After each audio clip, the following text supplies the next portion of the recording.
Hi, welcome to this video titled My Story with Social Anxiety Disorder. Today in this video I will talk about my story and how I overcame it, and just really pinpoint some really traumatic times in my life. So then it'll be so exciting. I'm really excited to get started. And if you're new to the channel, welcome. So happy to have you here. And my name is Ellie, and I am a social anxiety disorder coach, and I'm so happy to help you today. And the first thing I want to say is that the #1 key to healing is to have a community.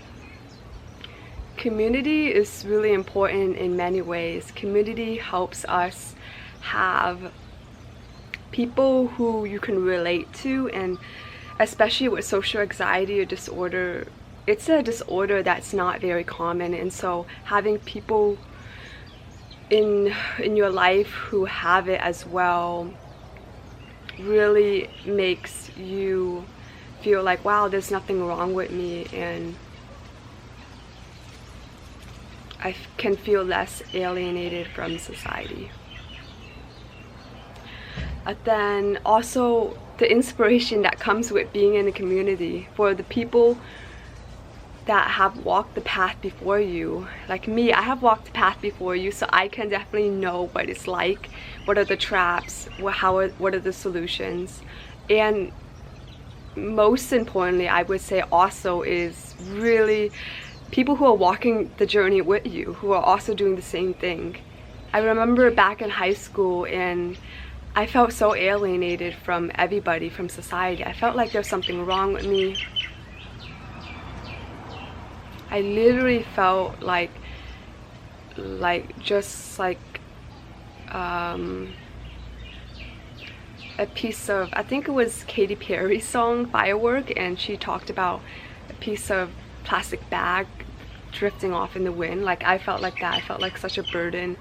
And I was eating lunch in the toilet stall at lunchtime because I didn't have anybody, and I was so afraid to eat alone in the cafeteria, because it's just, I felt like my self-worth is tied to how many friends I have. I'm sure as many of you in high school know about that, certainly. But then, yeah, that was my biggest traumatic event. I felt so alienated in high school, and so unloved and so unworthy, and a lot of verbal abuse from my family. I'll get into a bit. Oh, this one I'm really excited to share too. And then now fast forward to today, really, I live in Hawaii, in such a beautiful place. I moved here because I knew I fit in well with a lot of spiritual people. And that's another thing that maybe it's good for you to take note of. Highly recommend take notes. Either just listening to me, yeah, I also find paper and pen is super helpful too. Is that although it may seem like right now you don't fit into a certain social group, but later on you will find, and maybe move to a different location, and you will find people who are into the same things you are into. And not many people are into spirituality like I am, so here in Hawaii there's plenty of people for that, and I'm so grateful. And yeah, so this is my life today, and I've come so far, and so I'm here today, right in this moment, to help you on your self-healing process, to relax more socially. Yeah, because you deserve it. It's really a tough disorder. You really deserve it. But then I know you may be saying, like, maybe I really do feel like there is something wrong with me though. Maybe I am unworthy. Maybe you, Ellie, maybe you are worthy, but maybe for someone like me, I am not worthy. I'm not loved. And I hear you, and I want you to think back to a time when you were a little child and you were happy and free. Like, what was that like? What were you like then?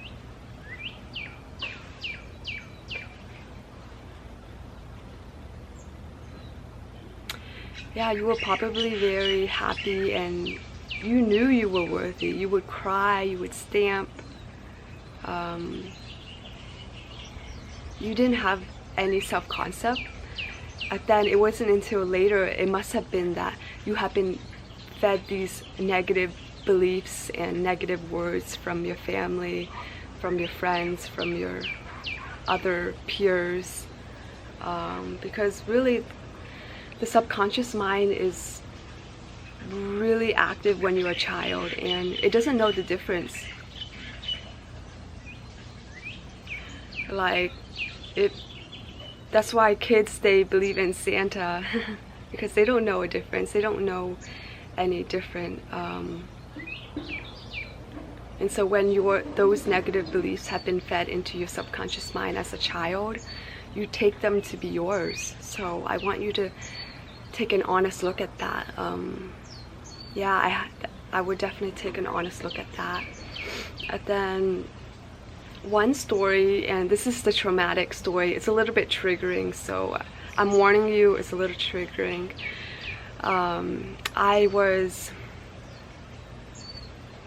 I kept hearing this from my mom growing up, and she would say that I wish you were never born, and if I known you were such a burden, I would have choked you to death. And in that moment, and many times she said that, and my reaction and response was like, yeah, I know, I'm such a burden. I don't like deserve to exist. And then oh my gosh, I just wish I just give my little Ellie just a big hug back then. Oh my gosh. And then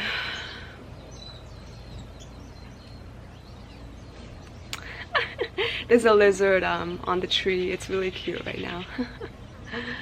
I love being in nature. Anyways, yeah, something like that, and I believed that to be true.